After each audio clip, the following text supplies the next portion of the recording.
starting with 1. You're just like the 7th grade. No. No, but Mr. Hahn, every person probably got like. Oh, I don't understand 1. Do every other odd number, every other even number, then do all the rest. Not 7th grade anymore. Alright, We just do all. starting at number 1. That's what I said.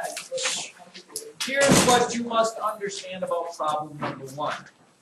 The question says, it tells you 3 of the 4 pumpkins, which means you have this. You got pumpkin number 1 at 15, God bless you, 2, 18, 16. You right now, without the 4th pumpkin, have a total weightage of, what is that? 49 lbs. Okay? You need to find 1 more pumpkin, and it wants so that your average of the 4 pumpkins is between 15 and 20. So that means for your average of 4 pumpkins to be 15, it has to come up with a total of 60. For 4 pumpkins to average 20, that means their total weight would have to be 80. Okay? You have 49 pounds, so this is kind of like X's between. You know, the smallest you can get is 60, and the biggest you can get is 80. You need to know how much will your 4th pumpkin be when added to 49 will give you that. That has to be between it. So you end up with that inequality, but it doesn't ask you for the inequality, it just asks you for the answers. How do you solve that? Well, you've already got the 49, so you take that away from 60. There's your 11 pounds, would be the smallest it could be. Subtract 49 from 80. 31 pounds would be the biggest it could be. 11 and 31. It's kind of logical, but it is an inequality. Did I get that wrong? No. I will eventually. I'll get the next one wrong. We are going to change to a different color every time. This just said use a table to graph the function. So basically all you're going to do is you just get to pick your x numbers and figure out what the y is. If you put 0, let's go -1, 1, 2, and -2. You put those numbers in for x. If I put -2 times 0 squared, I'm going to get 0. -2 times -1 squared, 1 times -1 is +1, you get -2. You're going to get the same thing if positive. If you square +1 is -1, so you get a -2. If you put a 2 in there, or a -2, you just get the same thing. You get 4 times -2, so you get -8 for each of these. If you're graphing it, believe it or not, 0, 0, -1, -2, +1, -2, 2, -8, 2, -8. You said we could use a calculator for that, right? I don't. In all honesty, if I were you and you had to resort to using a calculator on that, I would slap myself. I'm just saying it's way too. It's too easy to use a calculator, but feel free. By the way, and it'll give you the table too if you want to just use it. Give you the table. That's what I did. Click the table button. That's what I did. But don't waste too much time. This one said simplify using powers of 10, and all that meant, it didn't mean give your answer in powers of 10. It just kind of meant this. 1,000,000 is 10 to the 6th power. And if you're taking the square root of 10 to the 6th power, anytime you have powers and they're a multiple of 2, you can just half that multiple, and that's what your answer is. Why? Because 10 to the 6th power means you have 10 6's multiplied together, and they're all square roots. Every grouping of 2 gives you a normal 10. So you get 10 to the 3rd power, which is 1,000. But they just ignore the whole using powers of 10 and just give me the simplified answer. If we forget that we don't need to do it. I mean, I would not mark it wrong if you put 10 to the 3rd power, but most of you didn't get there. You just did something kind of strange. I mean, if you got 10 to the 3rd power, I'm not going to mark it wrong. Okay. It said to simplify using the powers of 10. Wait, you forgot to tell me to change colors. Now Change colors! My whole Like thing. highlight it and change it. Oh, we did do this one. Remember, when it is absolute value, first thing you need to do is isolate this, which it already is, so you don't have to worry about that. After you isolate it, you write 2 equations from it. One where this is what it is, and one when this is its opposite. Actually, this has to be positive, because if it's negative, you can't do it. So your 2 equations would be x minus 2 is positive 9, and x minus 2 is negative 9. You just solve those, which means you add 2, you get 11 for one answer. Add 2, you get -7 for the other answer.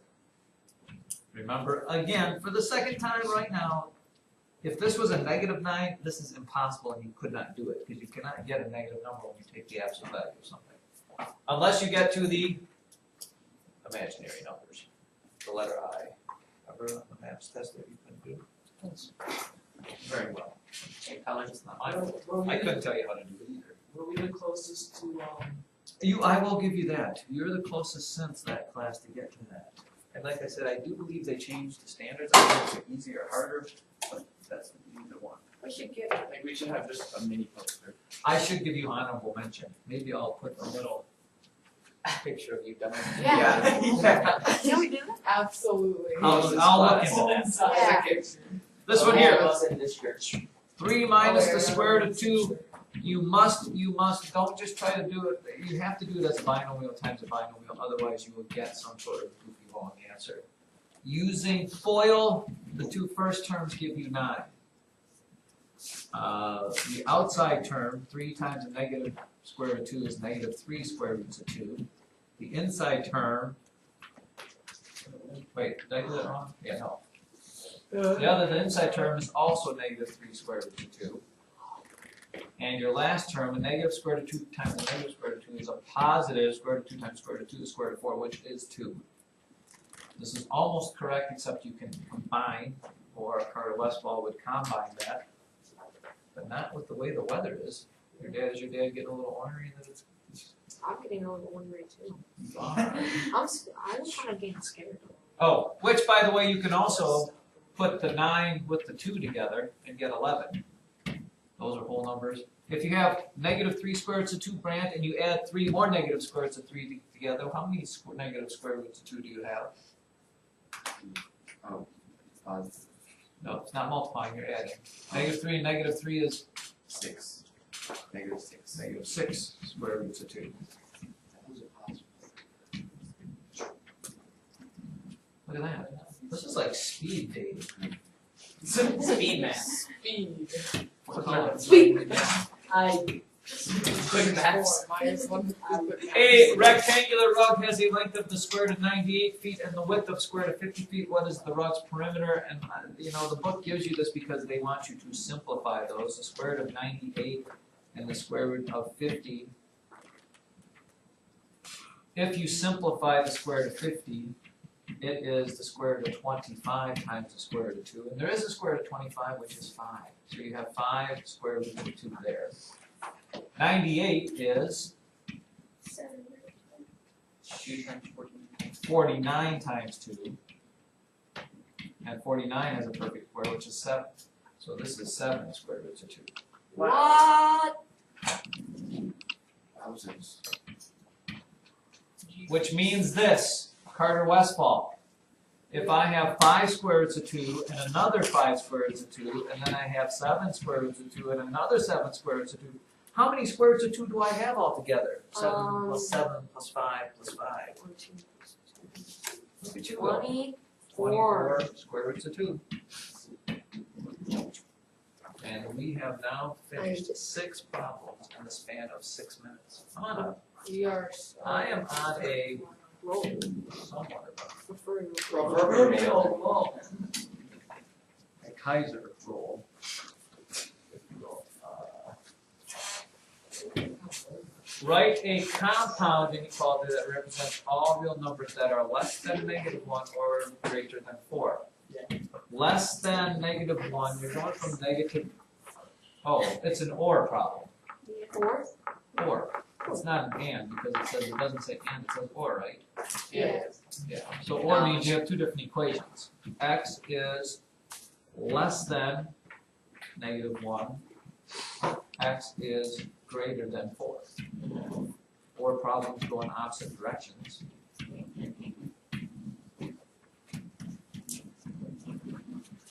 Not sure why I have to wear these glasses. It's awful big. If it said and, then that would be different. You'd color in between. Finally, we get to Jed opening the drawer. I'm not sure. We'll see if I get this right. Sometimes I struggle. Jed opens a drawer containing t-shirts. There are 5 white, 3 blue, 2 red, and 2 gray shirts. If Jed picks a shirt at random, what is the probability he will pick a white or a blue? What's the difference between white or a blue? It is their probabilities added together, I believe, because you get to choose either one, which means your probabilities go up. If it was picking both of them, your probability would go down because you have to do it in that exact order. I believe it would be the probability of picking a white plus the probability of picking a blue. Let's see if that holds out. We're only talking about shirts. Well, I guess that's all they're talking about there too. How many total shirts are there? 12. 8, 9, 10, 11, 12. How many are white? 3. Oh, 5. Thank you for that. And how many of them are blue? 3. 3. If you add 5 12s and 8 12s or 3 12s together, you get 8 12s. I can only hope that 2/3 was the probability. What if it wasn't an and If question? it was an and, you would multiply these together. It'd be 15 out of 144. Oh, no. Well, yes. It depends on if you Yes. Well, it depends on if you put the shirt back. They'd have to tell you if it's with replacing the shirt. If you don't, it'd be 3. If you don't, it would be 5 12 times 2 11. And the test doesn't say. If you 3 don't 11s. do that. Do you want me to tell you what the test is? Yeah. We Absolutely. should just like have the test. Would it be do the 3 test right 11s now. or 12? Yeah, absolutely. 3 Yeah, we 11s should do the or test 2 right now. Have like an open note test. Open class Can test. we use our open notes? It is. Internet It's an. Oh, I'm sorry. calculator test. It's not about T-shirts, but it's about bagels. No. Number 9. So it's an or and problem. It's either an or it is an or. Okay. The distance between those 2 points, you'd have to use the distance formula, and I believe the distance formula, if I remember right, is. Somebody tell me. the distance. Square root of D x square 2 minus x1. Oh wait, squared. x sub 2 minus x sub 1 squared. Yeah. Plus minus Plus. plus y2 minus y1 Yes. squared. So you got your points here. It don't matter which one you call. Usually, let's just go. This is x sub 1, y sub 1, x sub 2, y sub 2.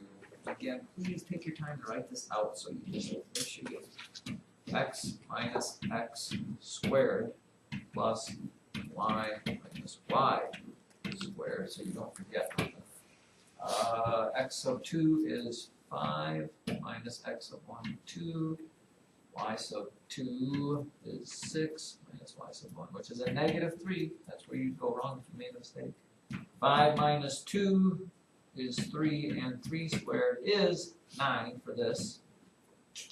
We're still in the square root thing. 6, this is actually 6 plus 3, which is 9. 9 squared is 81. And I would get the distance as being the square root of 90. Did I get that? That doesn't sound right. Which can be simplified to what? The square root of 9 times the square root of 10. The square root of 9 is 3. So it's 3 square roots of 10. Why does that not sound right? So, is that That's what I what read? it was. I wasn't how math works out. Time and time again. How many people got that right? No, Evelyn? Oh, There you go. I had a lot of issues on it. Little Red Riding Hood, did you get it right? he's so Only you. And I you man. boy. Alright. This one, ladies and Change gentlemen, color. Change color. I will. But that, no. Are you sure about that? The only way to factor a 4-term thing is to do it by grouping. There's no other way to do it. You still have to first look to see if they have a common factor, and these don't. They don't all have a number that goes with them, they don't all have the same letter. So then it's just a matter of doing this, you put a parenthesis around this, put a parenthesis around this, and see what you can factor out of both of them, and hopefully your parenthesis ends up being the same binomial, then you can actually do this. You can take a 3 out and an x out of these two, and you're left with an x plus 3y you really, really, really hope that your other thing gives you an x plus 3y in parentheses too, so this works out. What can you take out of those two? A 4, and what are you left with? X plus 3y, and you thank the book for making something that works out. Now what do you do with it from there? You just kind of, it's still reverse distributive property. You keep just one of the x plus 3y parentheses, and your other parentheses made up when you combine, or Carter Westphal would tell you to combine the 3x plus 4. Oh, there's a much easier way. I just did it normal. Yeah, I did it normally. Wait, what's the Like reverse FOIL. Yeah. Oh, sure. You just said, okay, what times what gives you 3x? Yeah. Yeah. Or what times what gives you that? No, not very few people do a 4-term thing that way, I'll just tell you. If that's the way, if that floats your boat, If it was harder, I'd probably by all have to do means. that. but- I don't even know that was an option. I just completely I know, forgot right? did about we it. not factor by Floats your boat. I did. No, we did. It's just I completely forgot. Step leaf plot shows the ages of students in a cooking class. Find the median, mode, range, and relative frequency. The median, the middle one. Well, you can simply do this. You don't have to write these in order because they already are. Okay, how many numbers do you have? 1, 2, 3, 4, 5, 6, 7, 8, 9, 10, 11, 12, 13, 14, 15, 16, 17, 18, 19, 20. In the middle of 20 numbers would be numbers 10 and 11, so you're going to have to find the average of those two. 1, 2, 3, 4, 5, 6, 7, 8, 9, 10, 11. So it's between 30 and 31. The average of 30 and 31 is 30 and a half. So there is your median. Mode is just the one that happens the most, and it looks like there are 4 of these 5, so that would be 35. The range, the highest is 49 and the smallest is 16, so that looks like 33. And then that whole relative frequency of 35 is just simply how many 35s were there out of how many total? Well, there were 1, 2, 3, 4 35s out of 20 of them. And that gives you a fraction of 1/5, which is 20%. I don't think we talk relative frequency very often, so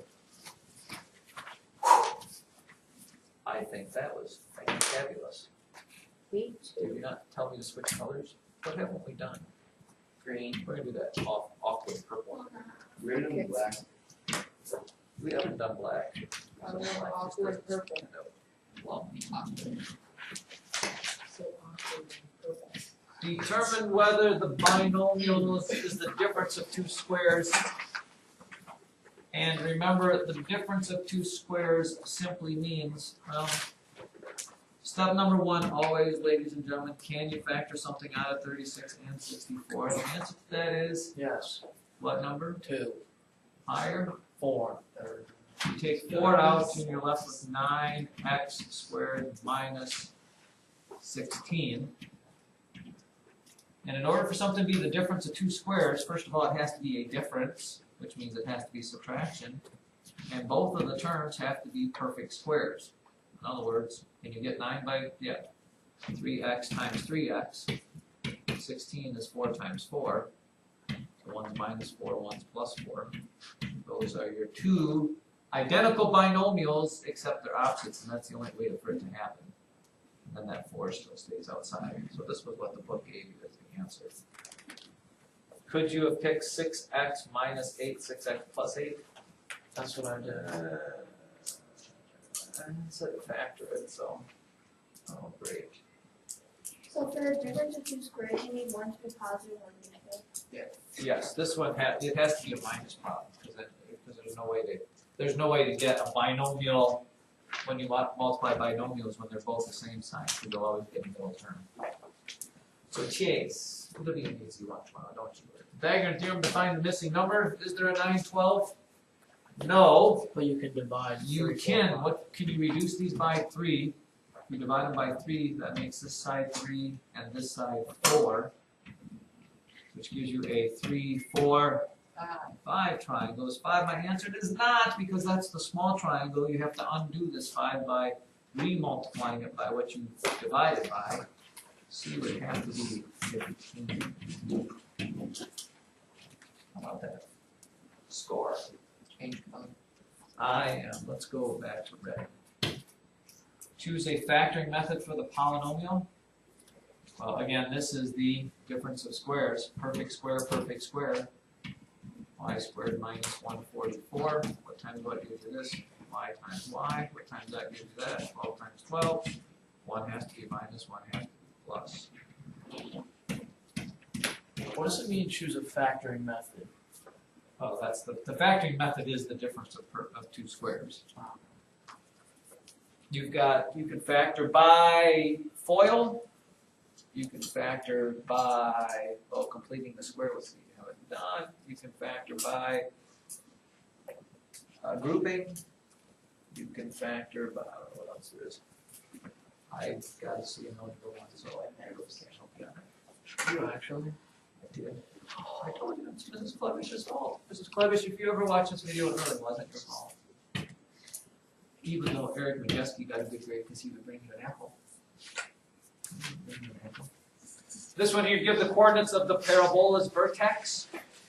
That's right here, ladies and gentlemen. And please be very careful in that you know that even though this is only one square, each square represents 2.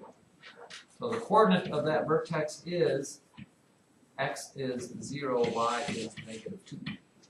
That's your coordinates of your vertex. And then it says give the minimum value. Well, that's this value here. What's the smallest it is? Negative 2. And then here comes the tough part. What is the domain and the range?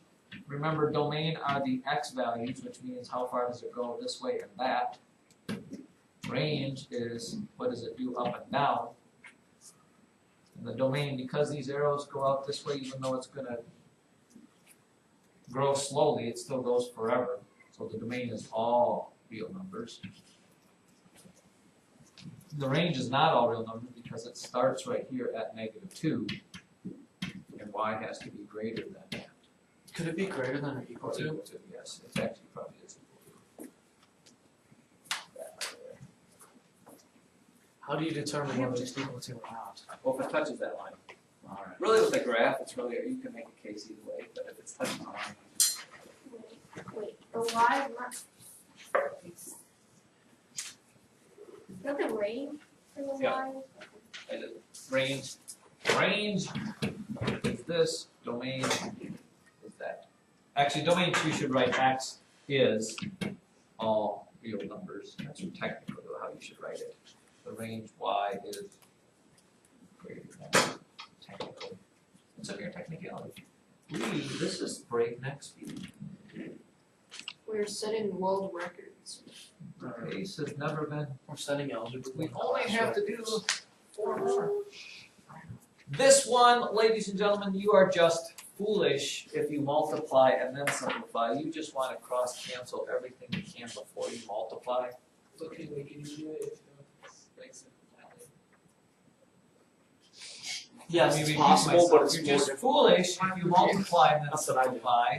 I'm just foolish. I would just go 5 goes into 5 once, into 10 twice. 3 goes into 3 once, into 6 twice. So you're going to be left with a 4 on the bottom. You know what? I don't know. It doesn't really matter how you do this. So let's just do it. Abram, let's do this for you. You get x to the 7th, y to the 4th on top, over 4 x to the 4th, y cubed.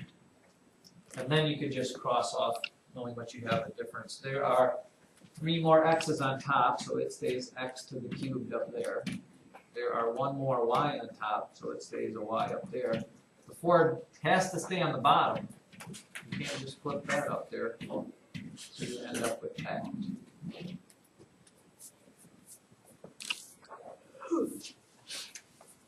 Who yawned in the middle of this excitement? Yeah. What's going on? Harder. Harder. I don't you. I don't sleep for some odd reason. Oh, It's because math it's class. so loud. Just sleep. You don't sleep. Yeah. Oh, I you do know what? sleep and I didn't want to get up and then. We did not do this, but I'm sure you can figure it out. First of all, it's a fraction. In order to add fractions together, you write them up and down. 3x squared, 16x plus 5x squared 16x. In order to add fractions, they have to have common denominators, which by some chance this does. So you know your answer is going to have a 16x at the bottom because you keep the same bottom number, but you have to add the tops together. 3x squared plus 5x squared is 8x squared. Now, unfortunately, that would be your answer, except you need to simplify it. 8 goes into 8 once and the 16 twice. X goes into x once and that once. So you actually end up with x over 2.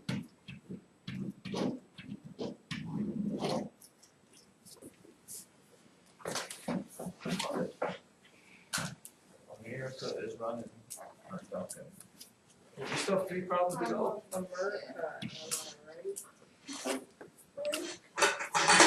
This one could be my favorite problem.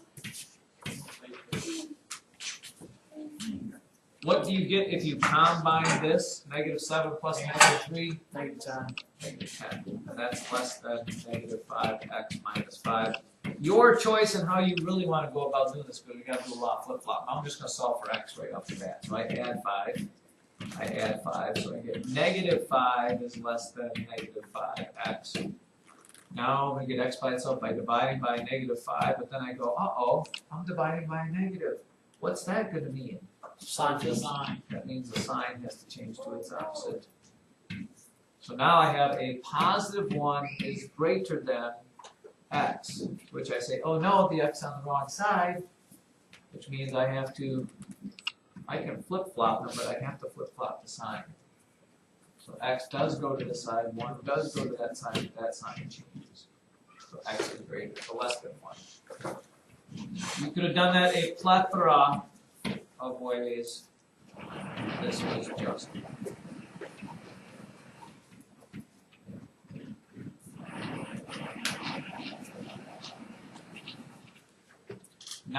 Another inequality solved just like the regular equation. Get rid of parentheses first. Just get rid of property. 3x minus 6 plus 3x greater than 10. Negative 2 times that is negative 4x. Negative 2 times that is negative 6. Everybody's happy? Yeah. Wait, how is this different than anything we've done? Then combine like terms or collect them if you can. You have a 3x and a 3x, so it's 6x minus 6 greater than. You can put the 10 with the minus 6 and get 4 minus 4x. I will stop there to let you catch up. Or mustard, one of the two. Hot dog.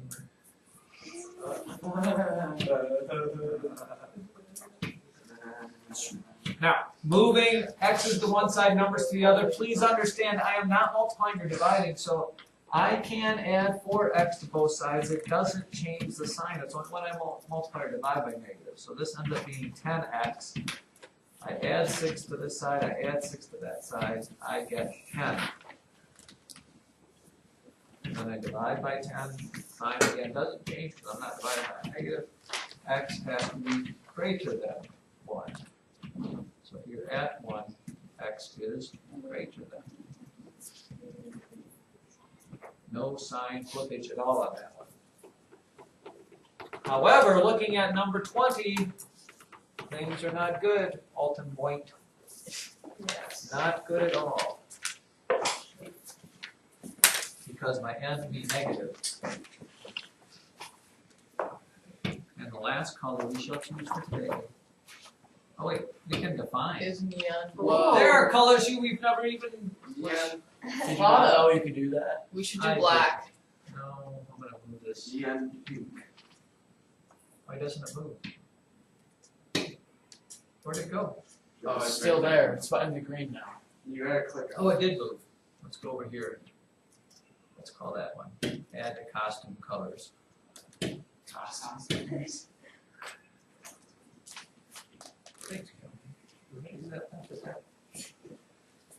a guffaw. I like to hear a guffaw every once in a while from everyone. So you have negative.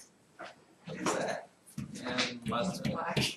No, it's not because it's got a different. There's like a pink. There's like a pink outline to It's as close to black as you get. But Divide by -3, divide by -3, and here again is where you say, uh-oh.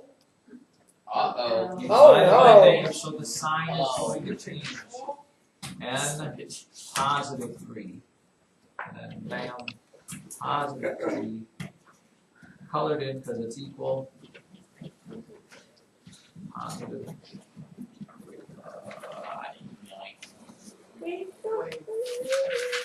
That was it in 30 minutes or less. What is my average per problem, Jacob? Like if I did 20 problems in 30 minutes, We how are long did it great. take me per problem? Minute. Minutes per problem. Minute. 5 seconds. 5 seconds. 30 probs. 20, no wait, it was 20 problems. Wait, oh wait, 60. a minute and a half. I was right. No, I was. That's wrong. problems per minute. 20 problems in 30 About minutes. 40. I thought it was 100 seconds. It's gonna be over a minute. Carter, you are so. Wait, is it minutes per problem? How many minutes? Am I doing problems per minute or minutes per problem? It's a minute and 30 seconds. problems It's an extra 10 per minutes, minute 30 seconds per is- point. I do 0.6 of a problem every minute. If I flip it around, I get how many minutes per problem, which would be 1.5. Ouch. Minutes per problem. Yeah, I know. Which one makes more sense? A minute and a half? Second one. Minute and a half. Minutes per I like 0.6 of a problem per minute. Oh, whoa. I had the right numbers. No, you didn't. I said 1 and 5. Well, I cannot argue with that. In my